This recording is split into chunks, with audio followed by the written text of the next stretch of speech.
আর কি। বাংলাদেশের খেলা মানে ঈদ। এটা বলতে গেলে কখনো ঈদ বা কখনো দুঃখ, আমরা সবসময় ঈদের আনন্দটাই উপভোগ করতে আসি আর কি। আচ্ছা, আপনি বললেন কখনো ঈদ কখনো দুঃখ। প্রথম ম্যাচ আমাদের ঈদ ছিল, জি। দ্বিতীয় ম্যাচে দুঃখ। জি। আজকে সিরিজ ডিসাইডার ম্যাচ, কি চাচ্ছেন? আজকে যেহেতু আমরা খেলা দেখতে এসেছি, নিশ্চয়ই আমরাই জিতবো। কি মনে হয় আপনারা ঈদের সেলিব্রেশনে কাজটি করে ফেলতে পারবেন? অবশ্যই অবশ্যই। আচ্ছা, ধরেন উত্তেজনাকর একদম মুহূর্ত চলে আসলো যে খুব ভালো খেলতেছে বাংলাদেশ, ঈদের জামা কাপড় কি মাঠে পরে ফেলতে পারেন, এরকম কোনো সম্ভাবনা আছে? তাদের গিফট দেওয়া যেতে পারে, কারে কারে গিফট দিতে চান? যে ভালো খেলবে। যে ভালো কি গিফট খেলবে। এনেছেন একটু যদি ক্যামেরায় আমাদেরকে দেখেন। কে ভালো খেলবে এই যে আমি দেখাবো এখন। দেখান দেখান। আয় হায়, আরে আল্লাহ, বাংলাদেশের ক্রিকেটারদের জন্য জি, অবশ্যই। যদি জিতে যদি কয়টা জিতে। গোলাপ আছে, কয়টা গোলাপ আছে এখানে? 20টা। 20টা আছে। এনেকে 20টা গোল আছে। এনেকে 15টা প্লেয়ার আর বাকি কোচিং স্টাফদের জন্য। জি, একটা আপনার জন্য। দিয়ে দাও।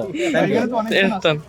না থাক। সবার পক্ষ থেকে একজন। আয় ও থ্যাংক ইউ থ্যাংক ইউ। আচ্ছা ভাই, প্রত্যাশাটা কার কাছে বেশি আজকে? কাকে মানে কাকে সবচেয়ে বেশি ফুল দিতে চাইবেন? কার মাধ্যমে? বল। আমি কি বলবো তুই বল। মানে প্রত্যাশাটা কার দিকে বেশি, কে আজকে ভালো খেলবে কে মনে হচ্ছে? আসলে ওইটা বলতে গেলে আর কি এক এক দিনও খেলে, এক একদিন এক একজনে ভালো খেলে, কিন্তু আজকে আমরা সবার থেকে পারফরমেন্স ভালো চাচ্ছি।